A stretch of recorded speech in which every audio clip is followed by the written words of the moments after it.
It is a problem that people don't think about though, and they just go rushing ahead into starting a business. So take your time. It's a bit twofold because one side of my advice is saying start now, get perfect later, and learn the lessons along the way.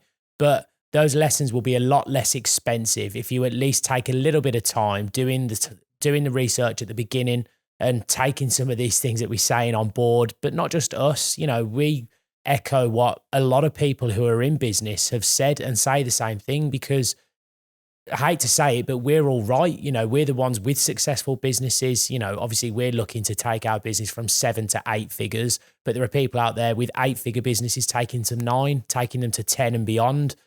Tesla, Apple, $1 trillion. Gymshark was a massive recent, not so recent now, but again, company that had the right recipe for what they were doing, saw an opportunity, jumped on it and did it. Well, it's simple. Look back at, think about everything we've just said in this episode. What did Gymshark do?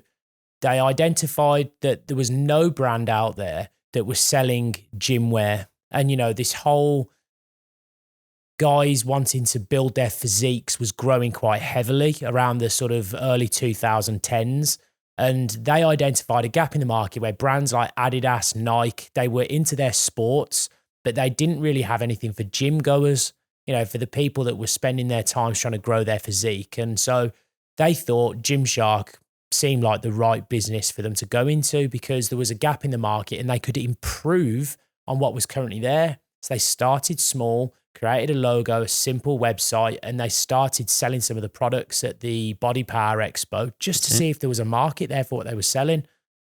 10 years later, in fact, I met them when I was there, and in 2014, I might even sort of put a photo up with the pair of them because I looked so young and baby-faced and dressed in full Gymshark clothing because I was so behind the brand because it matched what I was trying to achieve at the time. And those two sort of provided me with, a company that sort of matched my own aspirations. And again, that's another nice business lesson. But look at them 10 years on, they're worth billions again now. And that's all it takes is just the same people. They understand the steps that you need to go through to create a successful company.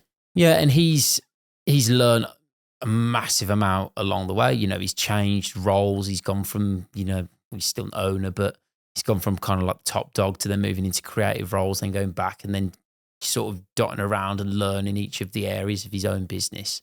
And, take your hat off to him. He's done a great job. And there's loads of businesses like that. And they all started from humble beginnings. No business starts off, like with millions of sales. There might be the odd one that does something, but for the most part, companies start off from pretty well nothing. Like Amazon, we've mentioned before, started off with nothing, and he's built it up to now what it is, and it's not exactly small now. No, not at all. But he's then branched off into rockets, similar to Elon Musk, and so many other things. But like I said, they all followed the same recipe.